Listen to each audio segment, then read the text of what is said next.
رسوله الكريم اما بعد فاعوذ بالله من الشيطان الرجيم بسم الله الرحمن الرحیم۔ محترم حاضرین و ناظرین، آج ہم سب مرکزی جامعہ محمدیہ نوریہ رضویہ بکھی شریف میں مرکزی جماعت اہل سنت پاکستان کے زیر اہتمام مسئلہ عقیدہ نبوت کے مذاکرہ میں حاضر ہیں۔ کچھ عرصہ قبل یوٹیوب پر ایک صاحب جو کہ مجہول التعارف ہیں، ان کی گفتگو مسئلہ نبوت پر سننے اور ان کی زیارت کرنے کا موقع نصیب ہوا۔ موصوف کی گفتگو اور ان کی زیارت کرنے سے ایک ذی شعور انسان مسئلہ کی حقیقت کو جان جاتا ہے۔ مناظرہ لاہور اور مسئلہ نبوت کے بارے میں ابہامات رکھ کر، حقائق کو چھپا کر عوام اہل سنت کو غلط اور عوام اہل سنت کو بے جا باتیں بتائی جا رہی ہیں۔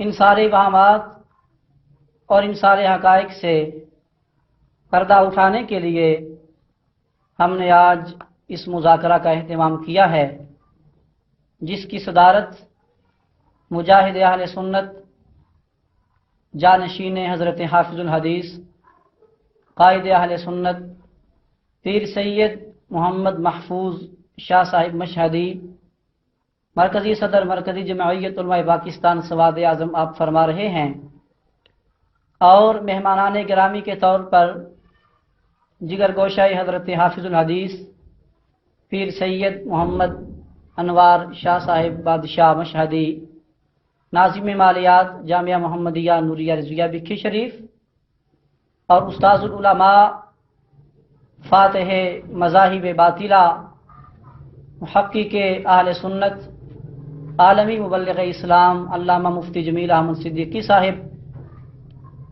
بقیت السلف حضرت علامہ مولانا عبد الغفور نقشبندی صاحب، فاضل اجل استاذ العلماء حضرت علامہ حافظ محمد عمران نقشبندی صاحب، شیخ الحدیث و تفسیر حضرت علامہ مولانا استاذ عبد المنان ناصر بلوچستانی، شیخ الحدیث جامعہ محمدیہ نوریہ رضویہ بکھی شریف، فاضل نوجوان صاحبزادہ مولانا حسنات احمد جلالی صاحب، حضرت علامہ مولانا قاری محمد اجمل نقشبندی صاحب، عالم نبیل محترم المقام حافظ بدر اقبال نقشبندی صاحب، فاضل نوجوان حضرت علامہ قاری شاہد عمران رضوی صاحب، اور خادم العلماء والطلباء حضرت علامہ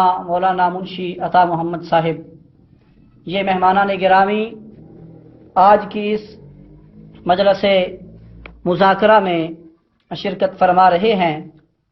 تو اس سلسلہ میں گزارش کروں گا عالمی مبلغ اسلام حضرت علامہ مولانا مفتی جمیل احمد صدیقی صاحب سے کہ آپ مناظرہ مسئلہ نبوت کے حقائق سے ہمیں آگاہ فرمائیں۔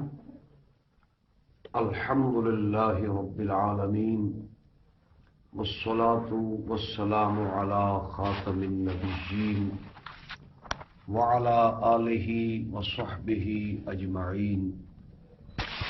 أما بعد، أعوذ بالله من الشيطان الرجيم. بسم الله الرحمن الرحيم.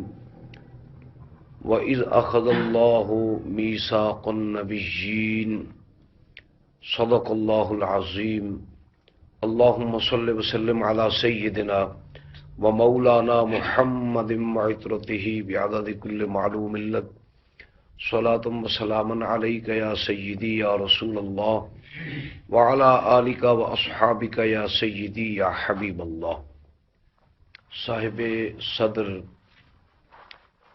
اور واجب الاحترام علماء کرام، شرکائے مذاکرہ عقیدہ نبوت، اس مجلس علمیہ کے اہتمام پر مرکزی جماعت اہل سنت کا یہ عمل قابل تعریف و تقلید ہے. اس سلسلہ میں ایک عرصہ قبل یہاں جامعہ محمدیہ نوریہ رضویہ بکھی شریف میں اہل سنت و جماعت کے معمر عالم دین حضرت علامہ محمد اشرف سیالوی صاحب نے عقیدہ نبوت پر ایک مسودہ بھیجا، جس میں اس موقف کو اختیار کیا گیا کہ حضور سید عالم صلی اللہ علیہ وسلم 40 سال سے قبل نبی نہیں ہیں. تو اس مسودہ کو علماء کرام نے دیکھا، مجھے بھی پڑھنے کا اتفاق ہوا. وہ قطعی طور پر اہل سنت و جماعت کے مسلمہ عقیدے کے خلاف تھا، اس لیے اسے تسلیم کرنے پر کوئی رائے بھی سامنے نہ آئی، بلکہ نتیجتاً علماء کرام نے اس مسودے پر سخت رد عمل کا اظہار فرمایا. لیکن اس کے باوجود مولانا محمد اشرف سیالوی صاحب نے وہ مسودہ طباعت کے مرحلے سے گزار کر کتابی صورت میں چھاپ دیا. یہاں تک کہ مجھے لاہور جانے کا اتفاق ہوا. وہاں باٹی گیٹ میں میرا واعظ تھا، جامع مسجد حضرت شاہ عنایت قادری رحمۃ اللہ علیہ، اور جس آیا مقدسہ پر میں نے گفتگو کی وہ سورہ احقاف کی آیا مقدسہ ہے، حتی اذا بلغ اشدہ و بلغ 40 سنۃ. میں نے عرض کیا کہ یہ آیا مقدسہ مفسرین کرام کے ارشاد کے مطابق نازلت فی ابی بکر، حضرت ابو بکر صدیق کی شان میں نازل ہوئی ہے. تو میں انہی کی سیرت کے متعلق کچھ کلمات عرض کرنے والا ہوں. بعض لوگ یہ سمجھتے ہیں کہ یہ آیا مقدسہ نبی اکرم صلی اللہ علیہ وسلم اور دیگر انبیاء کرام علیہ السلام کے لیے نبوت کے باب میں 40 سال کی عمر کو شرط ثابت کرنے کے لیے ہے. 40 سال کی عمر شریف میں نبوت کے اندر بطور شرط یہ آیا مقدسہ دلالت فرما رہی ہے. یہ بات غلط ہے، اور جسے کوئی الجھن ہو اس کے لیے فقیر حاضر ہے. تو لاہور میں مولوی فیض رسول صاحب مجھ سے ملے. واعظ کے بعد انہوں نے کہا کہ سیالوی صاحب تو کہتے ہیں، وہ ان کے بیٹے بھی نصیر الدین صاحب بھی، مولوی محمد اشرف سیالوی صاحب بھی کہتے ہیں کوئی ہم سے بات تو کرے، ہمارے دلائل ہیں. ہم نے کہا ہم بات کرنے کے لیے صرف تیار نہیں ہیں بلکہ منتظر ہیں، تو آپ ذمہ داری لیں. انہوں نے کہا ہماری پوری ذمہ داری ہے، ہم ان سے بات کر کے آپ کے ساتھ شرائط طے کریں گے. لہذا وہ سیالوی صاحب سے رابطہ کر کے 4 علماء، مولانا فرقان عباس قادری صاحب جو جامعہ اجمیریہ میں مدرس و مفتی ہیں، مولانا غلام حسن قادری صاحب جو حزب الاحزاب میں مفتی رہے اور اب غالباً ماڈل ٹاؤن میں ہیں، قاری اکرام صاحب جو کیسٹ فروش ہیں، اور مولوی فیض علی، یہ 4 حضرات گاڑی پر سوار ہو کر یہاں تشریف لائے۔ مجاہد ملت، قائد اہل سنت، جانشین حافظ الحدیث پیر سید محمد محفوظ شاہ صاحب مشہدی زیدہ مجدہ، آپ کے مکان پر بیٹھ کر مناظرہ طے کرنے کے لیے مذاکرات ہوئے، جو 3 گھنٹے جاری رہے۔ اسی شرائط نامے پر بطور سرپرست شاہ صاحب قبلہ کے دستخط بھی موجود ہیں، اور وہ شرائط نامہ اپنی اصلی صورت کے ساتھ انٹرنیٹ پر بھی موجود ہے۔ تو 3 گھنٹے شرطیں طے کرنے میں لگیں، کیونکہ 2 چیزوں پر وہ اصرار کر رہے تھے۔ ایک تو جب ہم نے دلائل کا معیار کہا کہ ادلہ 4 شرعیہ ہوں گے، وہ اس سے گریزاں تھے، ادلہ شرعیہ سے وہ بات نہیں کرنا چاہتے تھے، اکابر لفظ کو استعمال کرتے تھے، نہ جانے اکابر سے کیا مراد ہے۔ اکابر کے دلائل ہوں گے، اکابر کیا ہوتے ہیں؟ میں نے کہا ادلہ شرعیہ سے بات ہوگی، کتاب اللہ سے، سنت رسول اللہ سے، اجماع امہ سے، قیاس مجتہد سے۔ خیر، بحث و تمیز کے بعد جب یہ مرحلہ مکمل ہوا، ادلہ شرعیہ یہ شرائط نامے پر لکھا ہوا ہے، یہ دلائل کا معیار ہوگا۔ پھر اس کے بعد جب موقف لکھنے کا موقع آیا تو میں نے کہا آپ کا موقف تو ہم نہیں لیں گے، اس لیے کہ مولوی محمد اشرف صاحب کی کتاب تحقیقات نام کی موجود ہے، اس میں موقف لکھا ہوا ہے، لیکن اہل سنت کا موقف ہم لکھ کے دیتے ہیں۔ وہ یہ ہے کہ حضور سرور کائنات صلی اللہ علیہ وسلم ولادت پاک سے 40 سال تک وصف نبوت سے متصف ہے، ماضی اور مستقبل کی طرح۔ جیسے پہلے تھے متصف بالنبوہ، اس زمانے میں بھی آپ متصف بالنبوہ ہیں۔ تو وہ اس پر بھی مصر ہوئے، کہنے لگے آپ عند الناس لکھ کے دیں۔ ہم نے عرض کیا کہ موقف اہل سنت کا ہے اور آپ سبق دینا چاہتے ہیں اہل سنت کو، لہذا آپ اپنے موقف کی بات کریں جو آپ کا کتاب میں لکھا ہوا ہے۔ جو اہل سنت کا موقف ہے ہم نے خیر لکھ دیا۔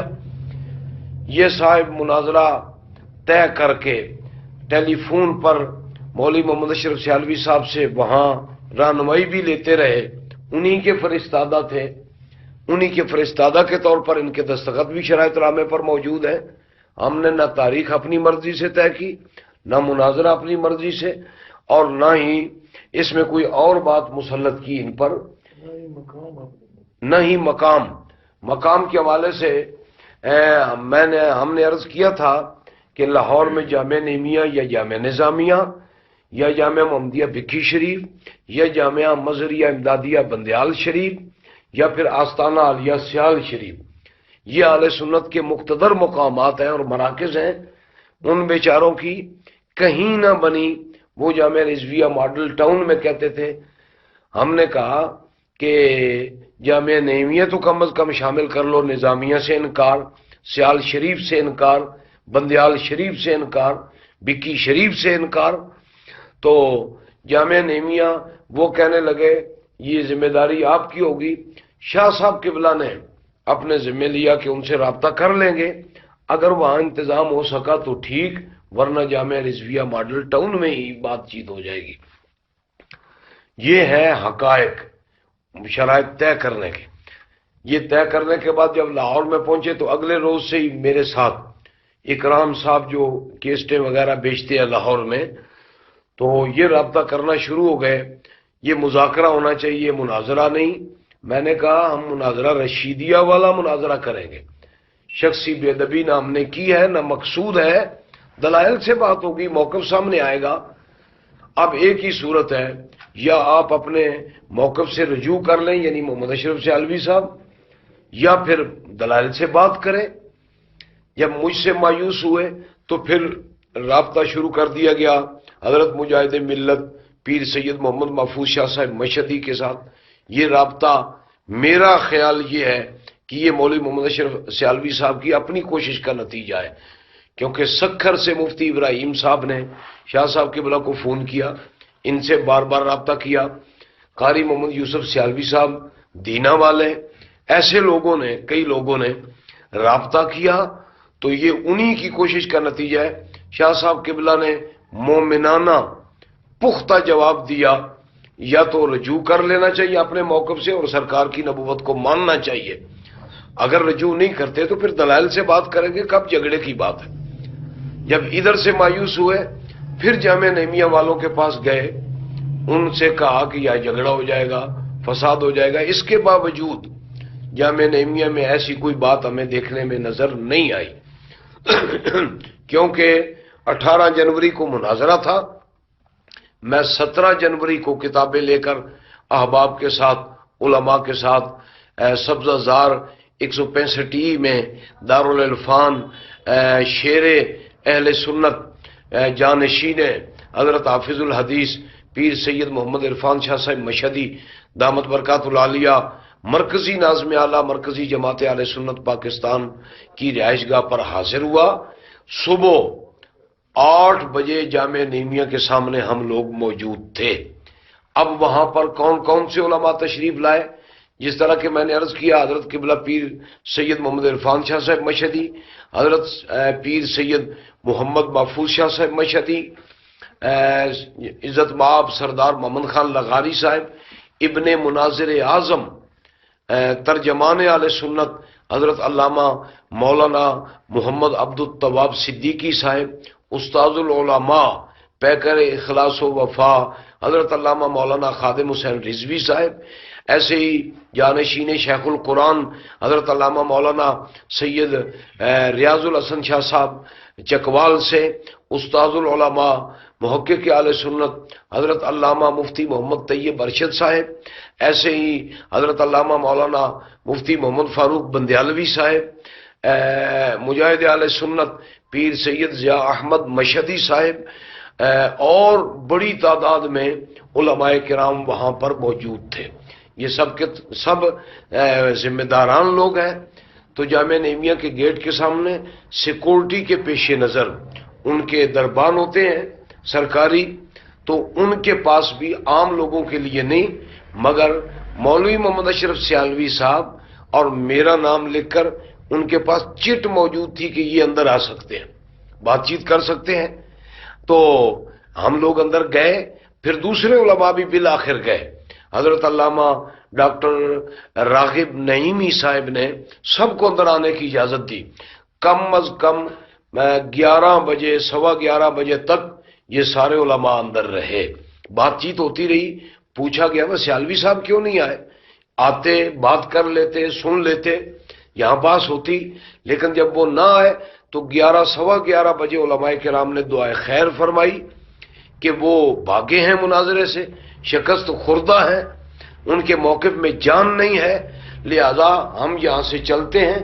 باہر نکلے تو پھر یہ اکرام صاحب وغیرہ اس قسم کے 2 آدمی آئے، کہا جی جامعہ نعیمیہ والے جانے نہیں دیتے، آپ ہیں کہاں جو جانے نہیں دیتے؟ ہم لوگ تو اندر بیٹھے رہے 2 گھنٹے، تو آپ کو نہیں، آپ ہوتے تو پھر کہتے جانے نہیں دیتے۔ اگر وہ نہیں بھی جانے دیتے کسی انتظامی کی وجہ سے بالفرض، تو شاہ صاحب پیر عرفان شاہ صاحب مشہدی نے فرمایا کہ میرے مکان پر یہ مناظرہ ہو جائے گا سبزہ زار میں۔ حضرت علامہ محمد عبد التواب صدیقی صاحب نے فرمایا میرے مکان پر ہو جائے گا۔ استاد العلماء مولانا خادم حسین رضوی نے فرمایا یہ مناظرہ ہم جامعہ نعیمیہ نعمانیہ کسی جگہ، جامعہ نظامیہ اور نعمانیہ میں کسی جگہ پر کروا لیتے ہیں۔ الغرض ایک نہیں 100 جگہ تھی، معقول تھی، اپنے لوگ تھے، اپنا انتظام تھا، مثبت طریقے سے بات ہو سکتی تھی، مگر فرار کرنے والے کب میدان میں آتے، وہ تو پیچھے دیکھتے بھی نہیں بھیجا۔ تو میں نے مشائخ اعظام سے اور علماء کرام سے درخواست کی یہ مسئلہ اہل سنت کا ہے، حل ہونا چاہیے، ہم اہل سنت کو مودودی نہیں بننے دیں گے، آپ کی سرپرستی میں علماء و مشائخ کی قیادت میں ہم لوگ سرگودا جا کر ان کے مکان پر بھی بات کرنے کے لیے تیار ہیں۔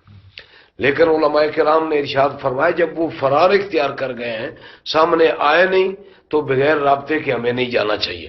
بعد میں وہاں آل لاہور نے، غیور سنی مسلمانوں نے، علماء شیخ مشتاق احمد صاحب اور ایسے دوستوں نے علماء کرام کی ضیافت کی۔ وہاں علماء ہر عالم دین کو ایک جوڑا، عزت و اکرام کا پیش کیا گیا ہے۔ اور وہ جوڑا لینے میں میں وضاحت کر دوں کہ مفتی فرقان عباس قادری صاحب بھی شامل ہیں، شاید حقائق سے وہ آگاہ ہو کر مطمئن ہو گئے ہیں، تو اس مجلس میں وہ بھی شریک تھے، علماء کی ضیافت بھی ہوئی، ان کی خدمت میں اعزازی لباس بھی پیش کیا گیا۔ اس کے بعد فدایان ختم نبوت نے لاہور میں فتح مبارک کے عنوان سے ایک عظیم اجتماع کیا، جامعہ نعمانیہ کے اندر علماء و طلباء کا جمع غفیر تھا۔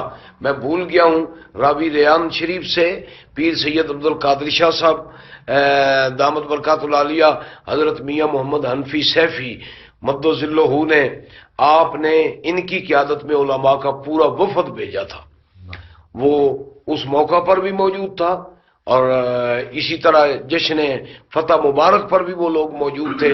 صاحبزادہ محمد داؤد رضوی صاحب بھی تھے، بڑے بڑے اکابر علماء کرام مشائخ اعظام وہاں تشریف فرما تھے، اور جشن فتح میں فدایان ختم نبوت نے اہتمام کیا۔ استاد العلماء حضرت علامہ خادم حسین رضوی صاحب کی قیادت میں یہ سارا اہتمام و انتظام ہوا، جس میں خطابات ہوئے۔ شیر اسلام جانشین حضرت حافظ الحدیث پیر سید محمد عرفان شاہ صاحب مشہدی دامت برکات العالیہ، آپ نے خطاب فرمایا، میرا بھی واز ہوا، اور عزت افزائی یا حوصلہ افزائی کے لیے شاہ صاحب قبلہ کے مبارک ہاتھ سے فدایان ختم نبوت نے میری دستار بندی بھی علماء کرام نے فرمائی، اور تمغہ بھی حسن کارکردگی کا مجھے عطا فرمایا۔ الحمدللہ علماء و طلباء کی طرف سے، مشائخ کی طرف سے، میں سمجھتا ہوں یہ اعزاز بارگاہ رسالت میں اس عمل کی قبولیت کا پتہ ہے، اور اس کا نشان ہے، یہ ہے رویداد مناظرہ۔ اب اس پر یہ صاحب جو انٹرنیٹ پر ہیں، جو مجہول التعارف ہیں، ان کا پتہ بھی نہیں ہے کہ یہ کون ہے۔ سب سے پہلے تو افسوس ہے کہ مولوی محمد اشرف سیالوی صاحب اول تو مناظرے میں تشریف لاتے، ہم شخصی طور پر ان کا احترام کرتے ہیں، تو آ کر بحث ہوتی، دلائل سے رستہ متعین ہوتا۔ اگر وہ تشریف نہیں لائے تو انٹرنیٹ کے پردے میں ہی بات کرنی تھی تو خود فرماتے، کسی کو دلائل بتا کر سکھا کر اس سے بات کروانا، یہ بیچارہ تو اس اہلیت کا بھی عامل نہیں ہے کہ عبارت صحیح پڑھ سکے، پڑھتا ہے حتی اکرمنا یلہ، یہ نہیں پتا کہ التقاء ساکنین کا قانون کیا ہے، اور کہتا یہ ہے کہ مؤذنوں سے مناظرہ نہیں کریں گے، شیشے کے گھر میں بیٹھ کے پتھر ہیں پھینکتے، دیوار آہنی پر حماقت تو دیکھیے، یہ بیچارہ کیا بات کر سکے گا۔ تو شاہ صاحب قبلہ کی شخصیت پر عرضہ سرائی، میں تو خیر خادم اہل سنت و جماعت ہوں، مجھے تو اس سے بھی آگے کچھ کہہ لیتے تو کوئی حرج نہیں، مگر ایک پنجابی چاہتے ہیں ذات دی کوٹ کرلی شتیرن جپے، یہ تو وہ بات ہے۔ اور اگر تو جی مناظرہ کرنا ہے تو کوئی سنجیدہ ہم سے آدمی ہم سے بات کرے، سنجیدہ کون ہے؟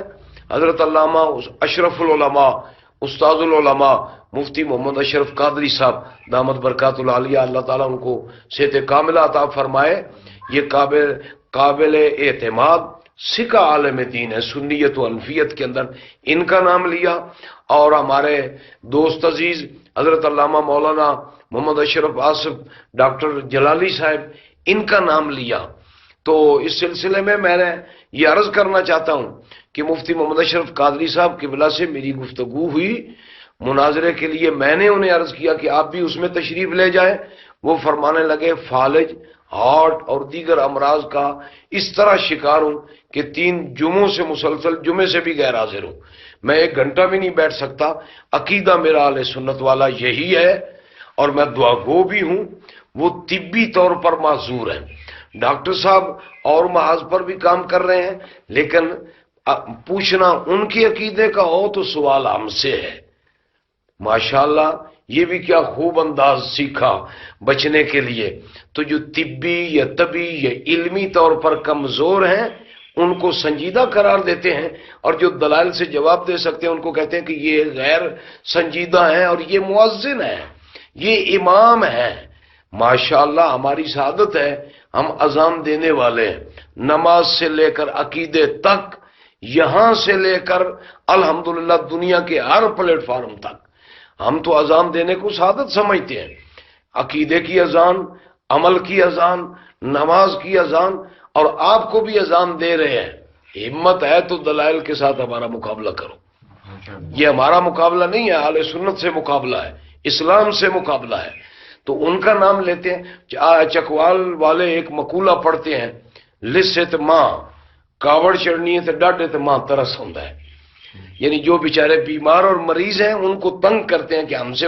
مجھے ایک ذمہ دار دوست نے فرمایا کہ مفتی استاد العلماء مفتی نذیر احمد سیالوی صاحب دامت برکات العالیہ، جنہوں نے مولوی محمد اشرف صاحب کے رد میں خواجہ خواجگاں حضرت خواجہ حمید الدین سیالوی دامت برکات العالیہ سجادہ نشین شال شریف کی سرپرستی میں ان کے رد میں کتاب لکھی ہے، انہیں تنگ کرتے ہیں۔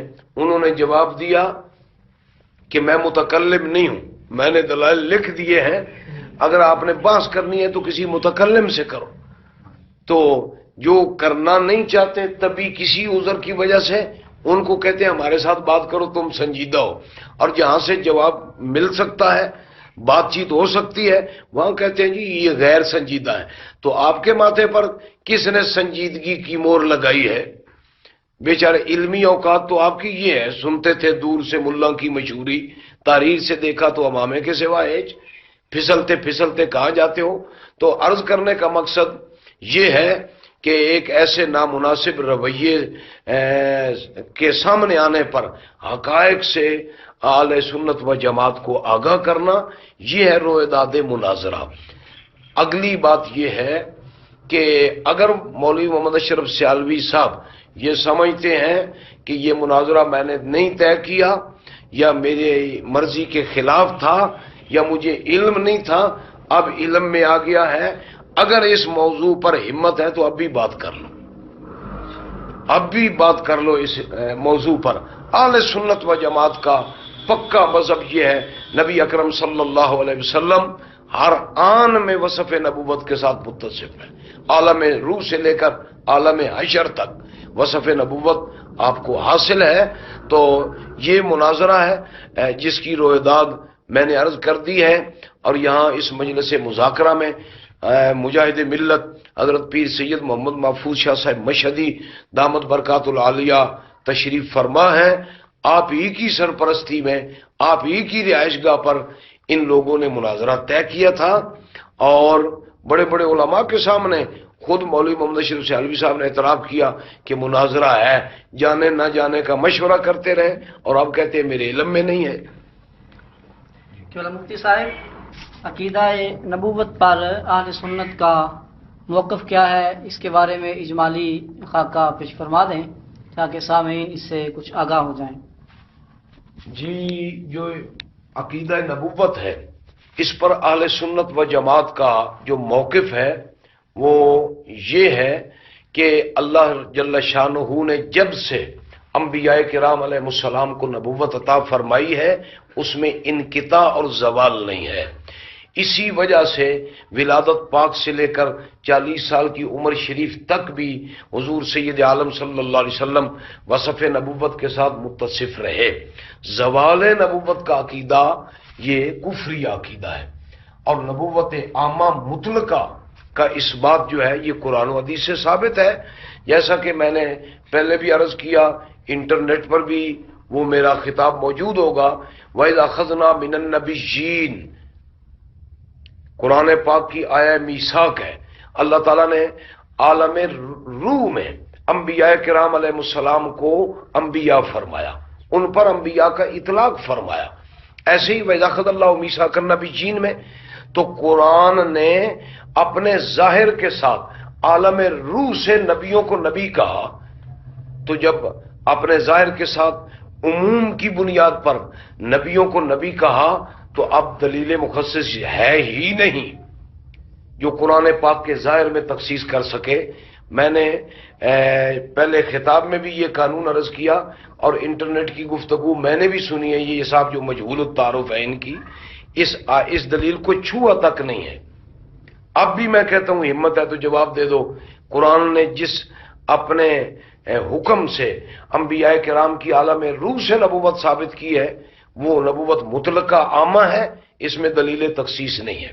حدیث پاک میں بھی آیا، حضور سرور کائنات صلی اللہ علیہ وسلم نے صحابہ کرام کے جواب میں فرمایا، ان کے سوال کے جواب میں جب انہوں نے پوچھا کہ آپ کو نبوت کب سے ملی ہے تو حضور جواب دیتے نا 40 سال کا ہوا تو تب اللہ نے دی نبوت، اگر آپ کی بات صحیح ہے۔ سرور کائنات صلی اللہ علیہ وسلم نے فرمایا کنت نبیم و آدم بین الروح والجسد، ابھی حضرت آدم علیہ السلام کا جسم مبارک بھی مکمل نہ ہوا تھا تب سے میں اللہ کا نبی ہوں۔ اور اس پر لطف یہ ہے کہ اعلی حضرت امام اہل سنت رضی اللہ عنہ کی شخصیت کو جو ہے نا بہانہ بنا کر غلط فہمی پھیلائی جا رہی ہے کہ اعلی حضرت کا بھی یہی مذہب ہے، صراحتاً غلط ہے۔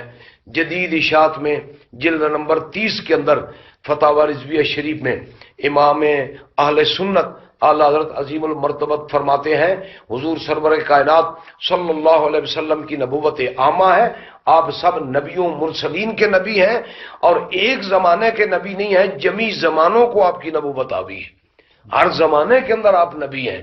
اور یہ جو حدیث پاک ہے وہ آدم و بین الروح والجسد، اللہ حضرت فرماتے ہیں یہ کبھی سند بھی ہے، حقیقی معنی پر بھی معمول ہے۔ یہ جو ما یعول الیہ کی نامعقول تعویل کر کے اسلام کے بنیادی عقیدہ میں رکھنا ڈالا جا رہا ہے، اللہ تعالیٰ اس سے پناہ میں رکھے۔ تو اب اس پر میں وضاحت کے لیے آپ کی خدمت میں اہل سنت و جماعت کا عقیدہ عرض کرنا چاہتا ہوں کہ وہ عقیدہ کیا ہے۔ اس پر دلائل تو بے شمار ہیں، الحمدللہ جو کتاب میں نے لکھی ہے تبشیرات فی نبوت سید الکائنات طبعات کے مراحل میں ہے، اس کے اندر یہ ساری تفصیلات موجود ہیں۔ تاہم آپ کی خدمت میں اہل سنت و جماعت کے عقیدے کے طور پر جو بات میں عرض کرنا چاہوں گا وہ یہ بات ہے، یہ میرے ہاتھ میں جو کتاب ہے یہ التمہید فی بیان التوحید حضرت علامہ ابو شکور سالمی رحمۃ اللہ علیہ کی ہے، جو حضور داتا گنج بخش کے رضی اللہ عنہ کے ہم اثر ہیں اور جن کے بارے میں حضرت سید ابو البرکات رحمۃ اللہ علیہ فرماتے ہیں اس کتاب کو اہل سنت کے نصاب میں باقاعدہ شامل رکھنا چاہیے اور اسے پڑھنا پڑھانا چاہیے۔ علم کلام کے اندر یہ شرع عقائد سے بھی زیادہ مفید ہے۔ تو اب سنیے اس کا عقیدہ جو اہل سنت و جماعت کا تمہید کے اندر مذکور ہوا وہ یہ ہے۔ یہ صاحب جو مجہول التعارف ہیں اب یہ سن لیں اور عبارت بھی اپنی صحیح کر لیں تاکہ ان کی کچھ درستگی ہو جائے۔ وَلِحَاظَ الْمَعْنَى قُلْنَا لا يجوز زوال العقل وقصوره في حق الانبیاء صلوات اللہ علیہم صبیا کانا بالغا وكذلك في حق الملائکۃ لان النبی صلی اللہ علیہ وسلم کان نبیا قبل البلوغ وقبل الوحی کما انه نبی بعد الوحی وبعد البلوغ والدلیل علیہ قوله تعالی فی قصۃ عیسی علیہ السلام وکان فی الماضی صبیا قال انی عبد اللہ آتانی الکتاب وجعلنی نبیا وجعلنی مبارکا ومن جبز زوال العقل یوجب زوال النبوت عنه لأنه اذا زال العقل عنه فلا يصح عباداته واحکامه ولا يجوز توجه الخطاب الیہ ولا يجوز انزال الوحی الیہ ولا يصح بیان للاحکام ونصوص الشرائع وهذا المعانی تدل على زوال النبوت والنبوت لا تزول ابدا ومن جبز زوال النبوت عن النبی فانه يصير کافرا۔ یہ عقیدہ ہے اہل سنت و جماعت کا کہ نبی اللہ بچپن میں بھی کامل العقل ہوتا ہے، جسمانی بلوغ سے قبل بھی اللہ کا نبی ہوتا ہے، نزول وحی سے قبل جو لوگوں کی تبلیغ کے لیے ہوتی ہے اس سے قبل بھی نبی ہوتا ہے۔ اور یہ ایسا بنیادی عقیدہ ہے کہ نبوت کے اندر زوال قطعی طور پر جائز نہیں ہے اور جو نبوت کے زوال کا قائل ہو وہ کافر ہے۔ یہ صاحب تمہید کا فتویٰ ہے، میرا فتویٰ نہیں ہے۔ اب سننا ہے فتویٰ تو بہار شریعت سے نائب اعلیٰ حضرت مولانا امجد علی رحمۃ اللہ علیہ کا فتویٰ بھی جو ہے وہ سماعت فرمائیے گا کہ جو شخص نبوت کے زوال کا عقیدہ رکھے وہ کافر ہے۔ زوال نبوت کا عقیدہ کفر ہے، جو ایک لمحہ بھی رسول اللہ کی نبوت کو نہ مانے وہ کافر ہو جائے گا۔ تو جب ایک لمحہ کا انکار زوال نبوت کے حوالے سے یہ کفر ہے، تو اب بتائیے جو 40 سال کہے میں کہ حضور اللہ کے نبی نہیں ہے، نعوذ باللہ من ذالک، وصف نبوت سے متصف نہیں ہے، تو اس آدمی کا کیا بنے گا؟ اب آگے چل کر دیکھیے گا، جہاں اسی تمہید کے اندر بعض فرمائی حضرت علامہ ابو شکور سالمی رحمۃ اللہ علیہ نے، وہ فرماتے ہیں کہ نبوت کے بارے میں مختلف عقائد ہیں لوگوں کے۔ میں اس پروگرام کے ذریعے ایک بات اور بھی عرض کرنا چاہتا ہوں۔ مولوی محمد اشرف صاحب جو سرگودا میں رہتے ہیں، سیالوی تھے، سنی تھے، انہوں نے جو عقیدہ اختیار کیا وہ کس کا عقیدہ ہے؟ وہ صاحب تمہید لکھتے ہیں قالت المتکشفۃ من الکرامیۃ بأن النبی قبل الوحی لا یکون نبیا ولکن یکون معصوما لأنہ یکون ولیا۔ یہ کرامیہ گمراہ فرقے کا عقیدہ ہے جو کہتے ہیں نبی جو ہے وہ وحی کے نزول سے قبل نبی نہیں ہوتا اور معصوم ہوتا ہے، ولی ہوتا ہے۔ یہ گمراہ فرقے کا عقیدہ ہے، کرامیہ فرقے کا، نہ کہ اہل سنت کا عقیدہ ہے۔ اہل سنت کا عقیدہ کیا ہے؟ اب صاحب تمہید کی زبانی سماعت فرمائیے گا۔ قال اہل السنت والجماعت ان الانبیاء صلوات اللہ علیہم قبل الوحی کانوا انبیاء معصومین واجب العصمت والرسول قبل الوحی کان رسولا نبیا مأمونا وكذلك بعد الوفاة والدلیل علیہ قوله سبحانہ وتعالی خبرا عن عیسیٰ بن مریم صلوات اللہ علیہ تصدیقا له حیث کان فی المہد صبیا قال انی عبد اللہ آتانی الکتاب وجعلنی نبیا ومعلوم ان الوحی لا يكون للصبیان والاطفال والکتاب لا يكون الا لنبی مرسل وهذا نص من غیر تأویل ولا تعریض ومن انکر ذلك فإنه يصير کافرا۔ اہل سنت و جماعت کا عقیدہ ہے انبیاء کرام علیہ السلام نزول وحی سے قبل واجب العصمت ہوتے ہیں، ایسی رسول بھی نزول وحی سے قبل واجب العصمت ہوتا ہے، اور وہ نبی بھی ہوتے ہیں، مأمون بھی ہوتے ہیں، معصوم بھی ہوتے ہیں، اور یہاں تک کہ وَكَذَلِكَ بَعْدَ الْوَفَاةِ اللہ کے نبی مزار میں بھی نبی ہیں وصال مبارک کے بعد۔ وصف نبوت کبھی زائل نہیں ہوتا، اس پر یہ دلیل بھی ہے۔ اور آگے فرماتے ہیں وَمَنْ أَنْكَرَ ذَلِكَ فَإِنَّهُ يَصِيرُ كَافِرًا۔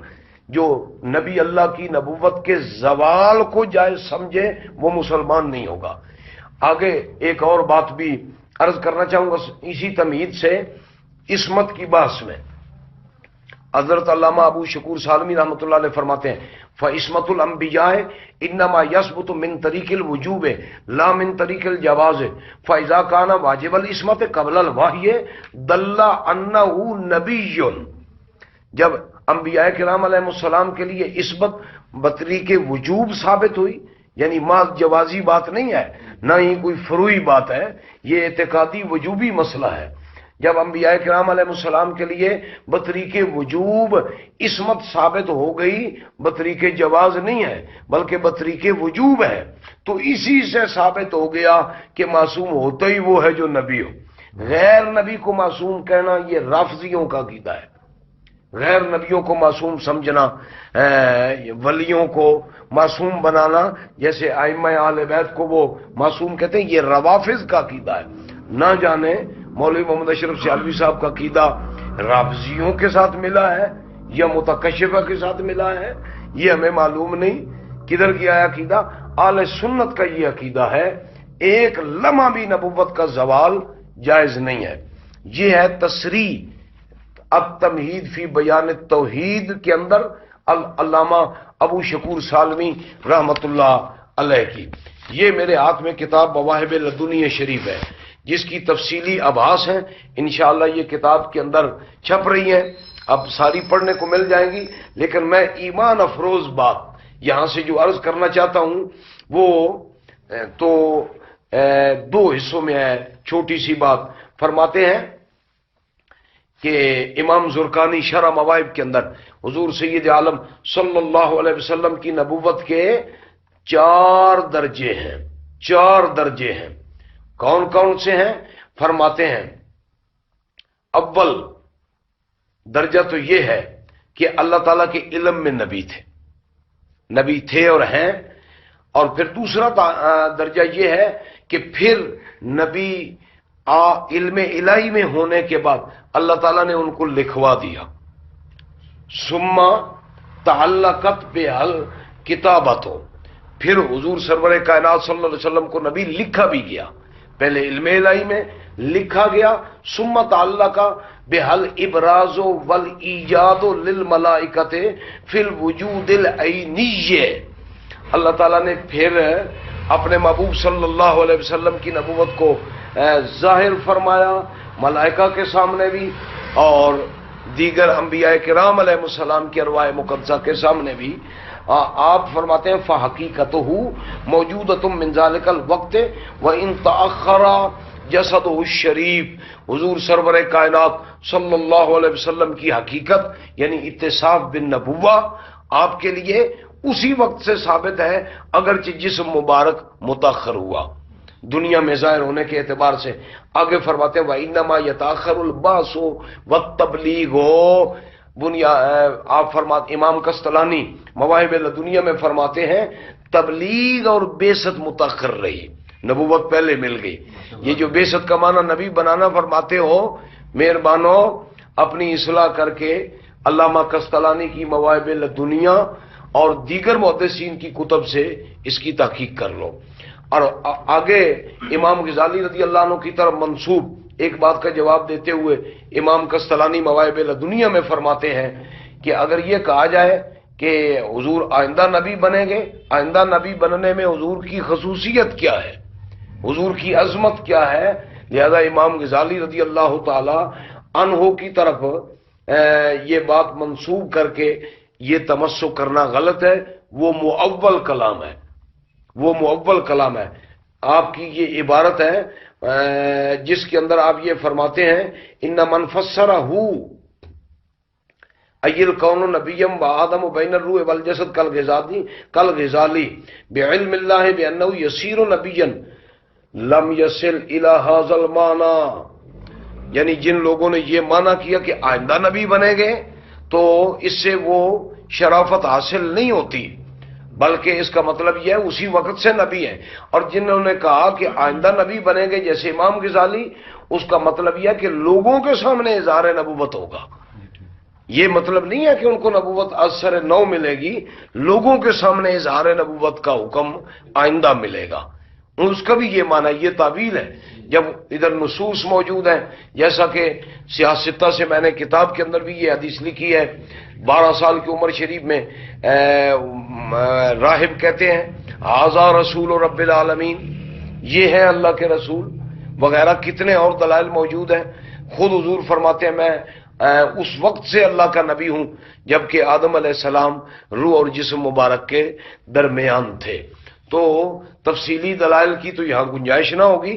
میں نے اہل سنت کے فتوے کے طور پر جس میں علامہ قسطلانی ہیں، جس کے اندر امام احمد رضا بریلوی ہیں، علامہ ابو شکور سالمی ہیں، نائب اعلیٰ حضرت مولانا امجد علی صاحب بہار شریعت رضی اللہ عنہم اجمعین، یہ شخصیات ہیں جنہوں نے سرور کائنات صلی اللہ علیہ وسلم کی نبوت مقدسہ کے دوام اور مطلق اور عام ہونے کا قول فرمایا اور زوال نبوت کے عقیدے.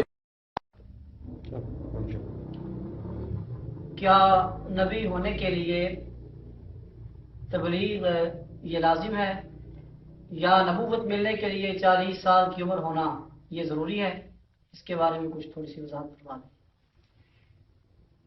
جی میں جس طرح کہ پہلے عرض کر چکا ہوں کہ نبوت ملنے کے لیے 40 سال کی عمر کی قید اس کی کوئی حیثیت نہیں ہے. اللہ تعالیٰ نے انبیاء کرام کو عالم روح سے نبوت عطا فرمائی ہے، اس میں انقطاع نہیں ہے. ہاں تبلیغ کا وقت اللہ تعالیٰ کی حکمت میں جو ہے اس کے مطابق تبلیغ کا حکم آتا ہے. تو 40 سال کی قید نبوت کے لیے نہیں ہے. اس پر میں نے آپ کے سامنے ذکر کیا حضرت عیسیٰ علیہ السلام کا، یا 4 انبیاء کرام علیہ السلام ہیں جن میں سے 2 حضرت عیسیٰ و یحییٰ علیہ السلام، ان کا مبعوث ہونا 40 کے اندر قرآن پاک کی آیات میں مذکور ہے، اور 2 انبیاء کرام ہیں جن کا تفسیر روح البیان کے اندر تذکرہ ہے، جن میں حضرت ابراہیم علیہ السلام 16 سال کی عمر شریف میں وہ نارے نمرود کے اندر پھینکے گئے، جبکہ تبلیغ نبوت کا کام پہلے سے شروع کر رکھا تھا۔ 18 سال کی عمر میں حضرت یوسف علیہ السلام کی بعثت مبارکہ ہوئی، تو 40 سال کی قید لگانا یہ کسی طور پر صحیح نہیں ہے۔ وہی آیا مقدسہ سورہ احقاف کے اندر حتی اذا بلغ اشدہ وبلغ 40 سنۃ، اس کے تحت شیخ اسماعیل حقی رحمۃ اللہ علیہ روح البیان میں فرماتے ہیں اشتراط ال40 فی حق الانبیاء لیس بشیء، انبیاء کرام کو نبوت ملنے کے لیے 40 سال کی قید لگانا اس کی شریعت میں کوئی حیثیت نہیں ہے، جبکہ قرآن و حدیث کی نصوص موجود ہے کہ انبیاء کرام کو عالم ارواح سے نبوت ملی ہے اور اس میں انقطاع و زوال نہیں ہے، البتہ اعلان اور تبلیغ کا کام حکمت الہیہ کے تحت مخصوص زمانے میں ہوا۔ اکثر انبیاء کرام کی بعثت اور ان کی تبلیغ 40 سال کی عمر شریف سے شروع ہوئی، لیکن کئی انبیاء کرام اس سے پہلے بھی اللہ تعالیٰ کے حکم سے تبلیغ فرماتے رہے۔ تو دوسری بات کہ نبی کے لیے تبلیغ ضروری ہے یا نہیں، یہ بھی غلط ہے کہ نبی اللہ کے لیے تبلیغ ضروری ہے۔ اس پر میں سیدنا شیخ عبدالحق محدث دہلوی رضی اللہ عنہ کی کتاب مدارج النبوہ سے آپ کی خدمت میں اہل سنت و جماعت کا نقطہ نظر عرض کرنا چاہوں گا۔ دیکھیے گا، اس میں شیخ عبدالحق محدث دہلوی رضی اللہ تعالی عنہ فرماتے ہیں کہ بر مذہب محدثین در نبوت تبلیغ و انذار شرط نیست، نبی اللہ کی نبوت کے لیے امت کے محدثین کا مذہب یہ ہے کہ تبلیغ کرنا اور لوگوں کو ڈرانا یہ شرط نہیں ہے، یہاں تک کہ حضور سید عالم صلی اللہ علیہ وسلم پر پہلی وحی مبارکہ نازل ہوئی تو اس کے بعد بروایت 3 سال تک حضور نے عمومی تبلیغ نہ فرمائی۔ کیا سرکار دو عالم صلی اللہ علیہ وسلم نبی نہ تھے؟ آپ کے قول کے مطابق بھی پہلی وحی کے بعد تو آپ نبی مانتے ہیں۔ ویسے ہم عرض کریں گے تحقیقات کے اندر مولوی اشرف سیالوی صاحب نے اس زمانے کی نبوت کو بھی نعوذ باللہ محل نزاع قرار دیا ہے۔ وہ کہتے ہیں علماء کا اتفاق نہیں ہے کہ پہلی وحی کی نازل ہونے کے بعد بھی آپ نبی ہیں۔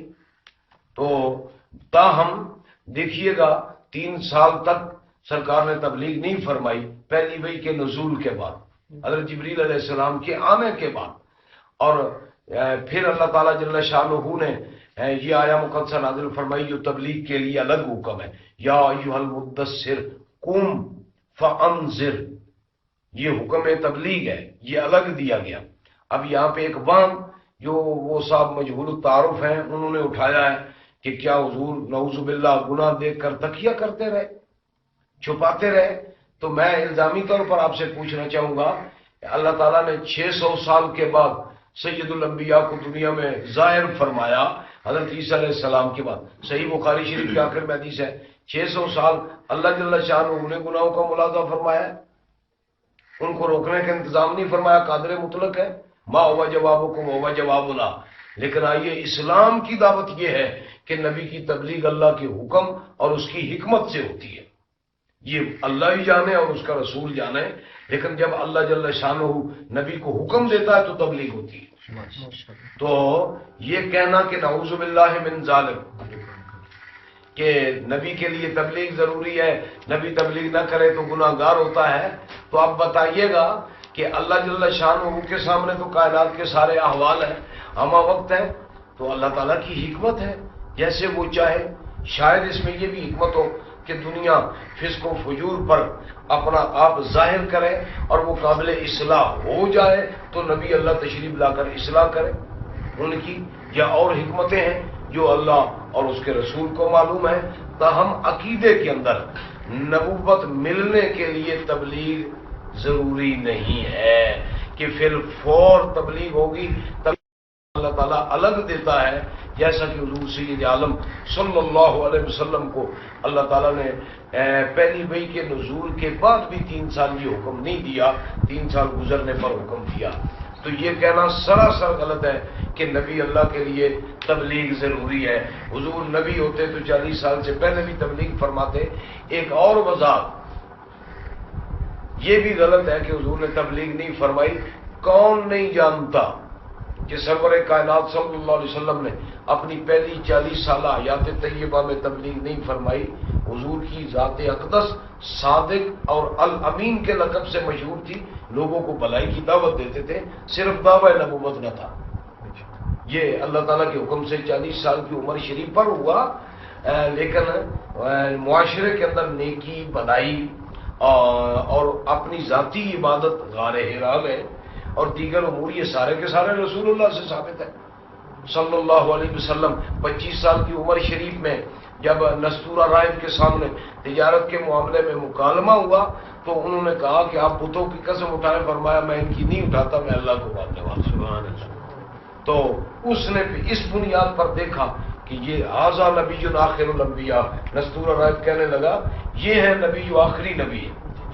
تو اس نے آپ کی زیارت کی، مہر نبوت کی بوسہ دیا، حضور کو چوما اور حضور کا کلمہ پڑھ کے نفلی ایمان بھی قبول کیا.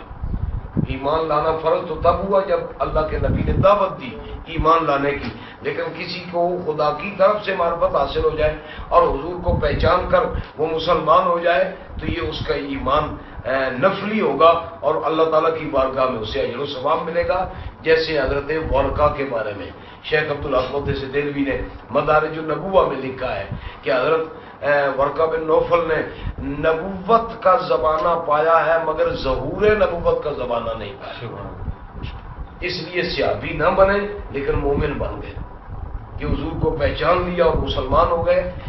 اس لیے صحابی بننے میں اختلاف ہے کہ کیونکہ صحابی بعض علماء فرماتے ہیں کہ صحابی تب بنیں گے جب اللہ کے نبی نے اعلان فرمایا، ایمان لانے کے لیے حکم فرمایا، اس وقت جو لوگ ایمان لائے وہ صحابی بنیں گے. تاہم یہ تو صحابی بننا تو اختلافی مسئلہ ہے. تاہم شیخ عبدالحق محدث دہلوی رضی اللہ عنہ فرماتے ہیں کہ انہوں نے نبوت کا زمانہ پایا مگر ظہور نبوت کا زمانہ نہ پایا.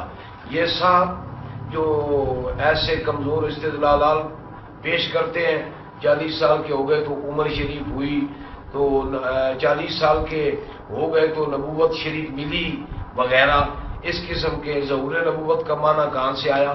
تو یہ ہے شیخ عبدالحق محدث دہلوی رضی اللہ تعالی عنہ کی مدارج النبوہ. اس میں آپ فرماتے ہیں آمدہ است کہ چون وقت ظہور نبوت نزدیک رسید محبوب گردانیدہ شد نزد وے صلی اللہ علیہ وسلم خلوت و گوشگیری از خلق پس بخلوت می نشست در کوہ حرا. شیخ عبدالحق محدث دہلوی رضی اللہ عنہ فرماتے ہیں کہ جب آپ کی نبوت کے ظہور کا زمانہ قریب ہوا تو آپ کو غار حرا میں گوشہ نشینی پسند آئی. تو ظہور نبوت کی اصطلاح محدثین نے استعمال فرمائی ہے. اس کا مطلب ہے نبوت کا اظہار، نہ کہ نفس نبوت ملنا. تو لہذا یہ دونوں باتیں کوئی معنی نہیں رکھتی کہ 40 سال کی عمر شرط ہے نبی کے لیے اور تبلیغ شرط ہے نبی. ایک اور سوال ہے کہ وہ جو مجہول التعارف موصوف شخصیت ہیں وہ ما کنت ترجو ان یلقا یہ آیت کریمہ پڑھ کے نفی نبوت کا استدلال کرتے ہیں. اس کے بارے میں تھوڑی سی وضاحت فرما دیں تاکہ حق واضح ہو سکے. وہ اس آیت کریمہ کو پڑھ کے بار بار یہ کہتے ہیں کہ اس سے یہ اس کی نفی ہو رہی ہے. اب آج تو الحمدللہ کتاب کے اندر موجود ہے. ان دلائل کو لکھ کر ان کے تفصیلی جوابات تفصیل سے میں نے وہاں لکھ دیے. تاہم بری عقل و دانش ببایت گریست آیا کریمہ ہے وما کنت ترجو ان یلقا الیک الکتاب الا رحمتا من ربک، اور آپ نہیں تھے امید کہ آپ کو کتاب دی جائے گی مگر اپنے رب کی رحمت سے. نفی کے بعد جب اس بات ہوتا ہے اللہ کے ساتھ تو وہ کیا نتیجہ دیتا ہے کہ آپ کو جو امید تھی کتاب ملنے کی وہ اللہ کی رحمت سے تھی، اپنے آپ نہ تھی۔ یہ آیت تو حضور کی نبوت بتلا رہی ہے، نہ کہ نفی کر رہی ہے، کہ یہ تو ثابت کر رہی ہے کہ حضور کتاب ملنے سے پہلے کتاب کے امیدوار تھے۔ تو کتاب کا امیدوار جو ہوتا ہے وہ نبی ہوتا ہے، ہر ایرے گہرے کو کتاب نہیں ملتی، بلکہ وہ نبی اللہ ہی ہوتا ہے جو کتاب کا امیدوار ہوتا ہے۔ اور یہی کیفیت ہے ان کے دوسرے دلائل کی بھی، جو میں نے تفصیل کے ساتھ الحمدللہ التبشیرات کے اندر لکھ دیے ہیں، اور ان کے تسلی بخش جوابات اور اصل وضاحتیں عرض بھی کر دی ہیں۔ لہذا ان کے پاس ایک دلیل بھی قرآن و حدیث سے ایسی نہیں ہے جس سے یہ ثابت کر سکیں کہ نبی اکرم صلی اللہ علیہ وسلم 40 سال سے قبل وصف نبوت کے ساتھ متصف نہیں تھے، جبکہ یہاں گنجائش نہیں ہے۔ میں تو آپ کو اتنے دلائل پیش کر دوں جو صراحتاً بطور نص دلالت کر رہے ہیں، یہاں تک کہ انسان تو انسان، جانور بھی حضور کی نبوت کا اعلان فرما رہے ہیں۔ مسلم شریف کے اندر ہے باب، امام مسلم نے باندھا ہے باب تسلیم الحجر علی النبی قبل البعثۃ، تو اس کے تحت حدیث لائے جس میں حضور سرور کائنات صلی اللہ علیہ وسلم نے فرمایا کہ اس پتھر کو میں اب بھی پہچانتا ہوں جو بعثت سے قبل مجھ پہ سلام پڑھتا تھا، السلام علیکم یا رسول اللہ کہتا تھا۔ کتنی کتب حدیث کے اندر یہ حدیث پاک مولوی محمد اشرف سیالوی صاحب کی تحقیقات نامی کتاب پر آپ کی کیا رائے ہے؟ جی، مولانا کی یہ کتاب میں نے الحمدللہ پڑھی ہے، اور پڑھنے کے بعد نعوذ باللہ جہاں نفس مسئلہ کے اندر ایک باز ہے اور انکار نبوت کا ان کا عقیدہ ہے، وہاں اس کے اندر رسول پاک صلی اللہ علیہ وسلم کی گستاخیاں اور بے ادبیاں ہیں، جس کا نمونہ میں آپ کو عرض کر دیتا ہوں۔ اگرچہ ایسی عبارات تو کئی ہیں، مگر نمونے کے اعتبار سے چند عبارات میں آپ کو سناتا ہوں۔ میرے ہاتھ میں یہ کتاب ہے تحقیقات، یہ ایڈیشن اول ہے۔ اس میں مولوی محمد اشرف صاحب لکھتے ہیں، اور سید عالم صلی اللہ علیہ وسلم کی ذات اقدس میں یہ انفعالی کیفیت پائی گئی تھی، اسی لیے مرحلہ وار اور تدریجی طور پر آپ پر وحی نازل ہوئی، تاکہ کلام اور اچانک جبریل امین کے اپنے اصلی روپ میں اور ملکی شکل و صورت میں ظاہر ہونے پر آپ کی بنائے بشریت منہدم ہی نہ ہو جائے اور کوائے بشریہ مفلوج ہو کر ہی نہ رہ جائیں، نعوذ باللہ من ذالک۔ ادھر تو قرآن پاک تو ہمیں یہ بتاتا ہے کہ حضرت موسیٰ علیہ السلام ذات کبریا کی تجلی دیکھیں تو اس تجلی میں گم ہو جائیں، فخر موسیٰ صاعقہ۔ یہی عاشق کہتے ہیں کہ وہ اس تجلی میں گم ہو گئے تھے، دنیا سمجھتی ہے کہ بے ہوش پڑے ہیں، وہ اپنے نشے میں مست پڑے ہیں، یہی ترجمہ ہے اس کا۔ تو ایک طرف تو یہ کیفیت ہے، ایک طرف مولوی اشرف سیالوی صاحب یہ کہتے ہیں کہ سید الانبیاء ہوں اور جبریل علیہ السلام تشریف لائیں تو نعوذ باللہ نبی پاک پر فالج کا خطرہ ہے، نعوذ باللہ من ذالک۔ مفلوج ہونا کس قرآن کی آیت کا ترجمہ ہے، کس حدیث کا ترجمہ ہے کہ یہ مولوی اشرف صاحب کہتے ہیں کہ حضور پر فالج کا خطرہ تھا جبریل علیہ السلام کے آنے سے؟ اے ہزاراں صد ہزاراں جبریل اندر بشر۔ تو حضور سرور کائنات صلی اللہ علیہ وسلم کی ذات اقدس کے بارے میں ہم سمجھتے ہیں کہ یہ عبارت نہ قرآن کا ترجمہ ہے، نہ حدیث کا ترجمہ ہے، نہ یہ اجماع امت ہے، نہ یہ قیاس مجتہد ہے۔ کون سی دلیل شرعی ہے جس کا یہ ترجمہ ہے؟ اور یہ عبارت سراسر گستاخی ہے بارگاہ رسالت معاب کے اندر۔ آگے لکھتے ہیں، دیکھیے گا، اس سے بھی میں سمجھتا ہوں اور زیادہ بڑے درجے میں گستاخی ہے۔ روح انسانی ملائکہ کی جنس سے ہے، اور جو قدرت و قوت اور طاقت و توانائی ان میں ہوتی ہے، یہ ارواح بھی اسی قسم کی قوت و طاقت اور قدرت و استطاعت سے برابر ہوتی ہیں، مگر جب مادی ابدان سے متعلق ہو جاتی ہیں اور اس کی تدبیر و تربیت میں مصروف ہو جاتی ہیں تو ان کی وہ صلاحیتیں اور استعدادیں اور قوتیں اور توانائیاں کمزور پڑ جاتی ہیں اور بدنی کثافت اور جسمانی کدورت کی وجہ سے مغلوب ہو جاتی ہیں۔ نعوذ باللہ اس کلام کا اطلاق حضور سرور عالم صلی اللہ علیہ وسلم کی ذات مقدسہ پر کرنا اور حضور کی ذات اقدس کے اندر کدورت و کثافت ماننا، ہم سمجھتے ہیں کہ یہ بہت بڑے درجے کی گستاخی ہے. اللہ تعالیٰ اس سے مسلمانوں کو پناہ میں رکھے. اس سے آگے بھی میں آپ کی خدمت میں عرض کرنا چاہوں گا کہ حضور سید عالم صلی اللہ علیہ وسلم کی ذات اقدس کے بارے میں کیا عقیدہ ہے. تفسیر روح البیان میں شیخ اسماعیل حقی رحمۃ اللہ علیہ بھی فرماتے ہیں، مکتوبات شریف میں مجدد الفسانی بھی فرماتے ہیں، اور سارے علماء امت کی تصریح موجود ہے اس بات پر کہ کائنات کے اندر صورت بشریت میں لطیف تر ذات اللہ تعالیٰ نے رسول اللہ صلی اللہ علیہ وسلم کی بنائی ہے. بلکہ شیخ اسماعیل حقی رحمۃ اللہ علیہ فرماتے ہیں کأن جسدہ الطاہرہ کان من العالم العلوی، حضور کا جسم پاک بشریت مبارکہ بھی ایسے تھی جیسے عالم اعلیٰ سے، روح مبارک کی طرح لطیف ہے جسم مبارک بھی، اسی لیے سایہ مبارک نہ تھا. اور یہ کہتے ہیں کہ نعوذ باللہ جسم میں کدورت ہے، کثافت ہے، فالج کا خطرہ ہے، نعوذ باللہ من ذالک. آگے سنیے اور نمونہ مولوی اشرف سیالوی صاحب کا. لہذا پیغمبران کرام بھی نبوت کا بارے گرا اور اس کے روب و شکو کے غلبہ کے متحمل ہونے اور اس کے آگے ثابت قدم رہنے کی ہمت و طاقت 40 سال کی عمر سے پہلے نہیں رکھتے، اور 40 سال کی عمر تک رسائی سے پہلے کسی میں بھی اس تجلی کے برداشت کرنے کی سکت اور استطاعت نہیں ہو سکتی، کیونکہ بشریت میں فطری اور پیدائشی طور پر شدید ضعف اور ناتوانی پائی جاتی ہے. نعوذ باللہ من ذالک. یعنی انبیاء کرام علیہ السلام کے بارے میں یہ عقیدہ کہ ان کو اپنی طرح کا بشر سمجھنا اور بشریت کے دائرے میں لا کر ان سے نبوت کی نفی کرنا صورت بشریت کی ہے. اللہ تعالیٰ نے ان کو تو قوت روح سے بھی کئی گنا آگے عطا فرمائی ہے. اب آگے ایک اور تبصرہ ہے، وہ کیا ہے یہ بھی سنیے تحقیقات کا.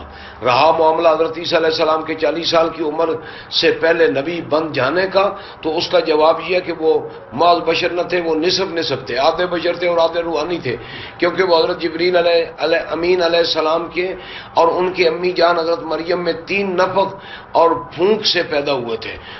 تو ان میں بشریت والا نصف روح الامین کے نفخ کی آمیزش سے قوت و توانائی میں بدل گیا، اور دوسرے انبیاء کرام پر قوت برداشت اور استعداد تحمل میں زائد ہو گئے. نعوذ باللہ. اس میں حضور سرور کائنات کی گستاخی یہ ہے کہ ایک اجماعی وصف میں حضرت عیسیٰ علیہ السلام کو سارے نبیوں پر فضیلت دے رہے ہیں اور حضور سرور کائنات پر بھی، اور یہ عقیدہ بھی گستاخی ہے رسول اللہ کی بارگاہ میں، جبکہ امت کا اجماع ہے کہ سارے نبیوں سے افضل رسول کریم صلی اللہ علیہ وسلم کی ذات اقدس ہے. اور لہذا آگے آپ ایک اور عبارت بھی اس کی ملاحظہ فرمائیں گے. وہ عبارت یہ ہے، ہم تو کہتے ہیں کہ مولوی اشرف صاحب 40 سال سے پہلے حضور کی نبوت نہیں مانتے، جبکہ اہل سنت کے عقیدے میں حضور ہر حال میں وصف نبوت سے متصف ہیں. لیکن اب ایک نئی عبارت سامنے آ رہی ہے کہ جس سے یہ 40 سال کے بعد بھی حضور کو نبی ماننے پر تیار نہیں ہے. نعوذ باللہ من ذالک. کہتے ہیں عصر حاضر کے محققین تو ولادت باسعادت ہی کے روز سے آپ کے نبی ہونے پر مصر ہیں، جبکہ علماء اعلام اور اکابرین ملت کا اس پر بھی اجماع اور اتفاق ثابت نہیں کہ حضرت جبریل علیہ السلام کی آمد اور سورہ علق کی ابتدائی آیات کے نزول پر بھی آپ بالفعل اور عملی طور پر نبی بن چکے تھے. نعوذ باللہ من ذالک. یعنی ان کے نزدیک تو نزول وحی کے بعد بھی جو ہے وہ آپ کی نبوت پر اتفاق نہیں ہے. اس قسم کا عقیدہ یہ انہی کا عقیدہ ہے. یہ اہل سنت و جماعت کے اندر اس عقیدے کا کوئی اعتبار نہیں ہے. اور اس کے علاوہ اسی تحقیقات نام کی کتاب کے اندر ایسی کئی مثالیں اور عبارات ہیں جو نعوذ باللہ شان نبوت میں انتہائی گستاخی ہے اور اس کے اندر ایمان سوز نعوذ باللہ کیفیت ہے. اب آپ دیکھیے گا کہ حضرت عیسیٰ علیہ السلام کی آپ پر فضیلت ثابت کی قطعی عقیدے کے خلاف، اور نعوذ باللہ حضور سرور کائنات صلی اللہ علیہ وسلم کی ذات اقدس کو 40 سال سے قبل ناقابل برداشت وہی ثابت کیا، نعوذ باللہ من ذالک۔ حالانکہ جہاں کہیں ایسے الفاظ مذکور ہوئے ہیں نبی اکرم صلی اللہ علیہ وسلم کی ذات اقدس کے متعلق انہدام وغیرہ کے حوالے سے تفاسیر وغیرہ، اس کا مطلب یہ ہے جلال وحی سے متاثر ہونا، جیسا کہ التمہید کے اندر حضرت ابو شکور سالمی رحمۃ اللہ علیہ نے فرمایا اما الساق یجوز للانبیاء ہے، یعنی ایسا جلال انبیاء کے لیے ثابت ہے مگر نعوذ باللہ نقصان انبیاء کے لیے ثابت نہیں ہے۔ تو ایک اور بات جو میں آپ کی خدمت میں عرض کرنا چاہوں گا، یہ ضروری سمجھتا ہوں، بعض لوگوں کو وہ اس طرح بھی مطمئن کرتے ہیں کہ میں حضور کو نبی بالقوہ مانتا ہوں، میں منکر نہیں ہوں۔ نبی بالقوہ کا قول کرنا یہ انکار کا لفافہ ہے، انکار نبوت کا لفافہ ہے۔ یہ میں نے کتاب کے اندر بھی بات لکھی ہے الحمدللہ، اس پر تبصرہ کیا ہے۔ نبی بالقوہ کی قید جو ہے وہ علم منطق کے اندر قضیہ ممکنہ عامہ کے اندر لگائی جاتی ہے اور اس میں دونوں طرفیں برابر ہوتی ہیں۔ جیسے کوئی کہہ سکتا ہے ایسا ہونا ممکن ہے، ضروری نہیں کہ وہ ایسا ہو بھی گیا ہو۔ حضور کو 40 سال سے قبل نبی بالقوہ کہنا یہ بھی انکار کا دوسرا رنگ ہے۔ اہل علم کو، اہل محبت کو اس قول سے دھوکہ نہیں کھانا چاہیے۔ علم منطق دلیل شرعی نہیں ہے، نہ یہ کتاب اللہ ہے، نہ یہ سنت رسول ہے، نہ یہ اجماع ہے، نہ یہ قیاس مجتہد ہے۔ اور اگر کسی کو بخار ہو بھی کہ علم منطق سے ہی حضور کی نبوت بیان کرنی ہے تو اسے قضیہ دائمہ مطلقہ بنا کر حضور کی نبوت کو بیان کرنا چاہیے کہ کل نبی متصف بالنبوت بالدوام۔ میں نے الحمدللہ التبشیرات کے اندر یہ بات بھی باقاعدہ لکھی ہے اور یہ انشاءاللہ جلدی آپ پڑھ لیں گے۔ الحمدللہ نبی بالقوہ، نبی بالفعل، یہ علم منطق کی اصطلاحات ہیں۔ شریعت کے اندر اگر ان کو بے جا استعمال کیا جائے تو یہ ایمان اور عقیدے اور عمل کی قباحت بن جاتی ہے۔ بلکہ ایسا محسوس ہوتا ہے کہ مولانا محمد اشرف صاحب کی ناک سے نزلے کی طرح منطق بہ رہی ہے اور ضائع ہو رہی ہے۔ تو اب میں سمجھتا ہوں کہ اگر علماء کرام کوئی اور بات ارشاد فرمانا چاہیں گے تو ارشاد فرما لیں، اور اس کی آخر میں مجاہد ملت جانشین حضرت حافظ الحدیث اللہ تعالیٰ ان کی صحت و عمر میں برکت فرمائے، جن کی دینی ملی خدمات جامعہ محمدیہ کی اور بانی جامعہ رحمت اللہ علیہ حضرت حافظ الحدیث اور یہ ان کے شہزادے جانشین، ان کی خدمات قابل تعریف ہیں۔ الحمدللہ مسلک کے لیے دینی، علمی، سیاسی، تعلیمی طور پر بھرپور کردار ادا فرما رہے ہیں۔ تو آخر میں سمجھتا ہوں چونکہ آپ کی سرپرستی میں ہی یہ معاملہ سارا طے ہوا تھا اور مناظرے میں سارے معاملات میں آپ شامل رہے، تو مزید آخر میں آپ اپنے ارشادات سے جو ہے وہ رہنمائی دیں گے۔ میں آخر میں یہ اپیل کروں گا مشائخ اہل سنت سے، علماء اہل سنت سے، مولوی محمد اشرف سرگودا والے معمر عالم دین ہیں، یہ سنی العقیدہ تھے، ہم ان کا احترام کرنے والے تھے اور یہ عقیدے میں پھسل گئے ہیں۔ اگر یہ مہربانی فرما کر رجوع فرما لیں تو ہم ان کی پہلے سے زیادہ عزت کریں گے، اور اگر رجوع نہ کریں تو مشائخ اعظام، علماء کرام اہل سنت کو مودودی بنانے کی مہم سے بچائیں اور اپنا ملی، اعتقادی اور دینی فریضہ ادا کریں۔ اور ایسے بد عقیدہ شخص جس کے عقیدے میں حضور سرور کائنات صلی اللہ علیہ وسلم کی ذات اقدس میں کثافت ہے، کدورت ہے، نعوذ باللہ من ذالک، وہ نبی بننے کے قابل نہیں ہے، یہ مودودی والا عقیدہ اہل سنت کو کبھی قبول نہیں ہے، اور انشاءاللہ اہل سنت کو ہم مودودی بننے کی مہم ایک قدم بھی کامیاب نہیں ہونے دیں گے اور اسے روکیں گے۔ لوگوں کو دلائل سے جو جانتے ہیں الحمدللہ آگاہ بھی کریں گے، اس طرح متوجہ بھی کریں گے۔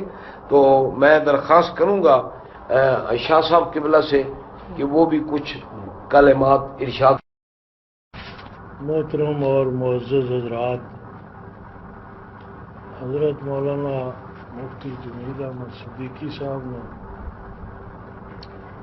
مختلف نوعیت کے سوالوں کے جواب دیتے ہوئے بڑا تفصیل کے ساتھ مسئلہ نبوت پر وضاحتیں کر دی ہیں، اور اس کے اندر انہوں نے جس طرح انہوں نے دلائل پیش کیے ہیں، اس سے بہت سے لوگوں کو احساس ہو گیا ہوگا کہ مولانا ایک جید عالم دین ہے، اور ان کی شخصیت کو متاثر کرنے کے لیے یا کم تر ثابت کرنے کے لیے زور لگانا پرلے درجے کی جہالت ہے، بے وقوفی ہے۔ مولانا جمیل احمد صدیقی صاحب اپنے اساتذہ فقی شریف کے حوالے سے اور اپنے مشائخ جن میں بندیال شریف کے استاد بھی، جن کے پاس یہ تقریباً 2 سال زیر تعلیم رہے اور 8 سال فقی شریف رہے، اور پھر تقریباً 25 سال سے 25 سال سے جامعہ کے قابل فخر استاد ہے، اور مفتی کی حیثیت سے بھی خدمات یہ سر انجام دیتے رہے۔ ان کے فتوے پر بھی ایک زمانہ یا ایک طبقہ جو ہے وہ اعتماد کرتا ہے۔ صرف اس بات پر زور دینا کہ یہ نئے ہیں، دیکھے ہوئے نہیں ہیں، تو اس بنیاد پر ان کی بات کو نہ سننا یا اس سے اصلاح نہ لینا، یہ میں سمجھتا ہوں بے وقوفی ہے۔ جہاں تک اس مسئلے کا تعلق ہے، اہل سنت و جماعت کا موقف پہلے دن سے واضح ہے، اور یہ اس دور میں یہ سعادت مولانا جمیل احمد صاحب کے سامنے آئی کہ ایک بڑا مولوی جس کا علمی سکہ چل رہا ہے، اور جس نے پتہ نہیں کس کے کہنے پر اور کن مفادات کے تحت اس نے اہل سنت کے اندر رخنہ ڈالنے کی کوشش کی ہے، اس کا نہ صرف منہ بند کیا ہے بلکہ اس کے ظلم کو بے نقاب کیا ہے۔ اور ہمارے جو بزرگ ہیں، امام محمد رضا بریلوی اور فضل احسان آبادی اور ایسے بزرگوں کی روح کو خوش کیا۔ مولانا محمد اشرف صاحب جن کی ہم بڑی قدر کرتے تھے، انہوں نے مہربانی فرمائی کہ وہ پچھلے دنوں بھکی شریف تشریف لے آئے، تو میں نے بھی ان کو بڑی عاجزی سے یہ گزارش کی کہ وہ اس سے رجوع کر لیں، اور رجوع کر کے وہ ہم سے اور سارے اہل سنت و جماعت سے اور زیادہ عزت کروائیں اور خراج تحسین حاصل کرتے رہیں۔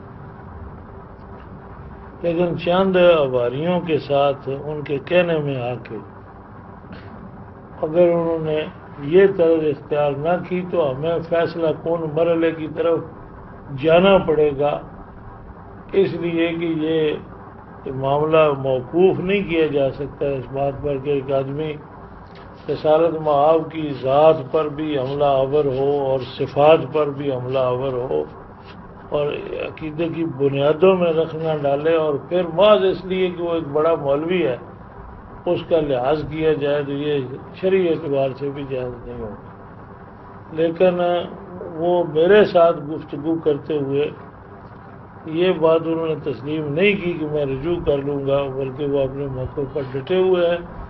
آج بھی میں یہ سمجھتا ہوں کہ مختلف علماء کے ساتھ رابطہ کر کے اور اپنے ادارے کے اندر ایک بڑا اجلاس کر کے پورے ملک کے جید علماء کرام کو جمع کر کے ہم اس کو فیصلہ کن نتیجے تک پہنچائیں گے اس بات کو۔